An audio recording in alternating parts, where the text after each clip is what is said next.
They fired me to save my sister's job, without knowing I secretly owned the entire company. 3 days before it happened, I walked into the office and heard my name being dragged like dirt. "He's too soft," said my manager Mark, laughing. "We'll dump him before the quarterly review." What they didn't know? That building, their salaries, the logo on their laptops, it was all mine. If this just gave you chills, hit that subscribe, like, and share to make sure you don't miss what happens next. This is about to get savage. I never planned to expose them like this. I built the company from scratch using a shell identity, silent investor off the books.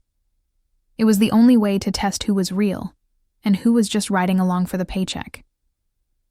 I chose to be Ethan, just the regular IT guy, the ghost in the background. And for 2 years, no one even looked twice at me. Then my younger sister, Rachel, joined the company. She had no experience, but she had charm. People fell for it instantly. I didn't interfere, until she started taking credit for my code, my ideas, and then my future. One morning, I got called into the HR office. "You've been underperforming," said Mark, without making eye contact. "And with Rachel here, we just feel like you're redundant." My own sister was sitting next to him, silent. Not even a flinch. I waited for her to say something, but all she did was smirk when I signed the exit papers. I smiled too. Not because I was hurt, but because the trap was finally ready to spring. They thought they fired the loser brother. They had no idea they'd just triggered the biggest takeover this company had ever seen. 2 hours after they fired me, I walked out of that building like I had nothing left, while my lawyer walked in with papers that would flip their world upside down. See, months ago, I had quietly transferred the majority shares of the company into my name. Legally. Silently. Every contract, every deal, every board member. I controlled it all. The public face was someone else, but the power, that was always mine. The reason I let them fire me was simple. I wanted to see how low they'd go. And now, they were about to find out just how high I'd already climbed. My phone buzzed. It was Rachel. A text. "Sorry you got fired. But maybe now you can relax and stop pretending to be something you're not." She had no clue that by tomorrow morning she'd be escorted out of the same office by security. By evening, I sat in a private boardroom with the company's real decision-makers, the board members I had been secretly guiding for months. "Are we ready for the leadership reveal?" one of them asked. I nodded. The next morning, the company had an all-hands meeting. Everyone thought it was about quarterly numbers. Instead, the projector screen flickered on, and my face appeared, not as Ethan the IT guy, but as Ethan James, majority owner and new CEO, gasps, stunned silence. Rachel's face turned pale. Mark started sweating through his shirt. I walked in, straight to the front of the room, looked around, and said calmly, "Funny how the people you trust to have your back are the first to stab you in it. Let's talk about that." And then I looked directly at Rachel. Rachel couldn't even fake a smile this time. Her lips twitched, but her eyes were locked on mine, wide, panicked, exposed.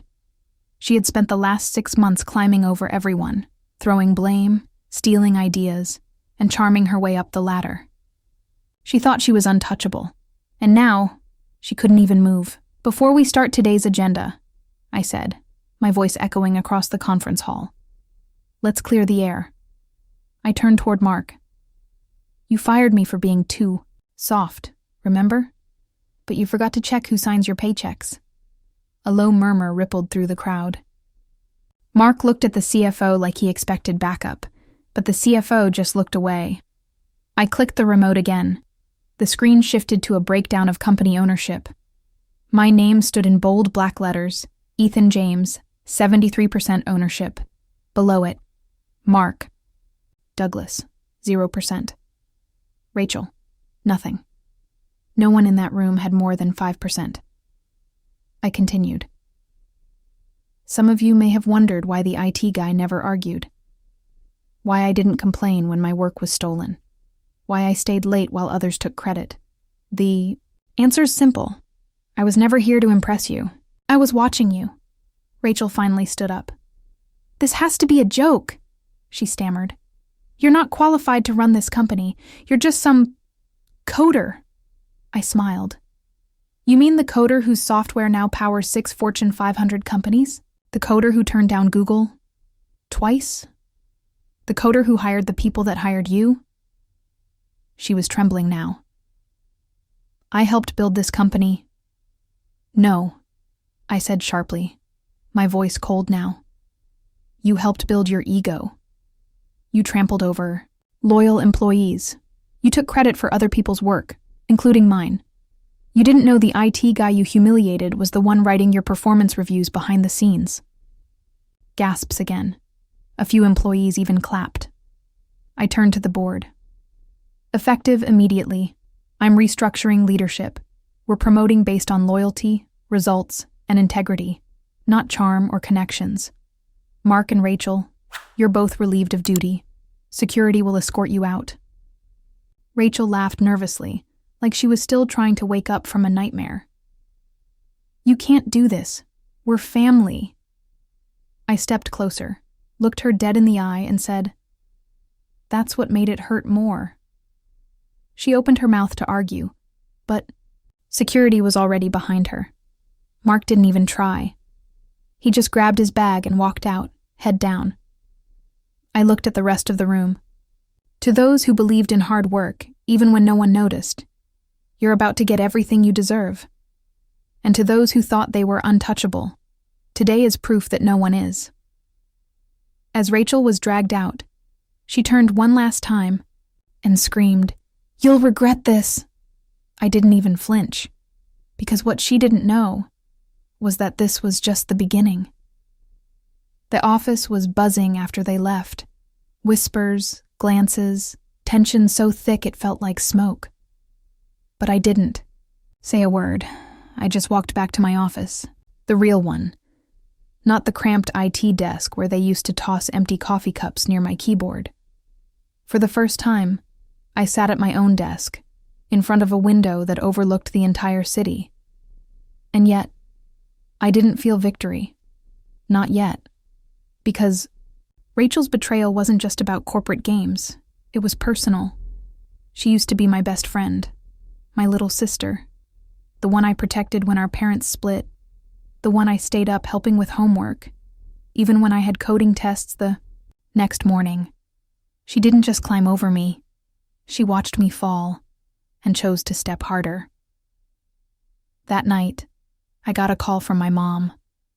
What did you do to Rachel? She snapped. She's crying. She says you ruined her career. I stayed quiet. Ethan, are you listening? I finally answered. She fired me, Mom. She stood by while they humiliated me. And she knew exactly who I was. She just didn't care. You should have been the bigger person, Mom whispered. I was, I said. For years. She hung up without another word. It hit me then. This wasn't just about revenge anymore. This was about redemption. Not just proving them wrong, but proving to myself that staying silent doesn't mean being weak. The next morning, I called a full staff meeting. I didn't do it from behind a podium or from a script. I walked right into the center of the room and said, For those of you who felt small in this company, that ends today. Heads turned. For those who were passed up for promotions, spoken over in meetings, or told to stay in your lane, you're no longer invisible. I looked over. At Maya, the junior analyst whose ideas were constantly stolen. At Daniel, the janitor who smiled at everyone, even when no one smiled back. I raised my voice. This company isn't about egos anymore. It's about results. It's about people who show up, not just when the cameras are on, but when no one's watching. By the end of that speech, People were standing, clapping. Some even had tears in their eyes. Because they weren't just witnessing a leadership change. They were witnessing a shift in power. Real power. And just as I was about to end the meeting, my assistant rushed in with a confused look on her face. "Ethan," she said, holding out her phone. "You need to see this. It's Rachel." I took the phone. On the screen was a video of Rachel crying in front of a news camera. "Ethan James is a fraud," she said. "He manipulated the system. He stole my ideas. And he's hiding something." The reporter leaned in. "What is he hiding?" She looked directly into the camera and whispered, "The real reason he built this company. It wasn't business. It was revenge. And I have proof." I froze, because I thought I had prepared for everything. But not this. Rachel's words spread like wildfire. Within hours, every social media platform was buzzing with accusations against me. Fake CEO, corporate manipulator, family betrayal scandal. The headlines painted me as the villain, the ruthless brother who took down his own sister for power. And worst of all, some employees started doubting me. I sat alone in my office late that night, staring at the ceiling. The battle I thought I'd won was turning into a war I hadn't expected. But giving up was never an option. The next morning, I called an emergency meeting with the board and my closest team. "Rachel's playing dirty," I said. "She's trying to make this personal. But here's the truth. Everything I've done was to protect this company and the people who believed in me." I pulled up files on the screen. Contracts, emails, timestamps proving my ownership was legitimate. Then I revealed the biggest secret. Months ago, I'd started an employee profit-sharing program, quietly investing millions back into the staff's futures, bonuses, stock options, health benefits, all funded by the very success they thought Rachel had stolen. "Look," I said, voice steady but firm. "This isn't about revenge anymore. It's about rebuilding trust. And anyone who doubts me, watch closely, because I'm just getting started." Suddenly, the door opened. Rachel walked in, flanked by her lawyer. She looked defeated, but fierce. "Ethan," she said, "you may own the company now, but this family fight isn't over. I'm going to expose everything, and I won't stop until everyone knows the truth." I stood up and met her gaze. "Bring it on." The tension was thick, but this moment wasn't just about family drama anymore. It was a fight for the soul of the company I'd built in silence. As Rachel turned to leave, I realized the biggest twist wasn't who owned the company. It was what we'd both lost along the way. Because sometimes, winning means more than money or power. It means facing your past, breaking the cycle, and deciding who you really want to be. And this story, it's far from over. The end, or just the beginning.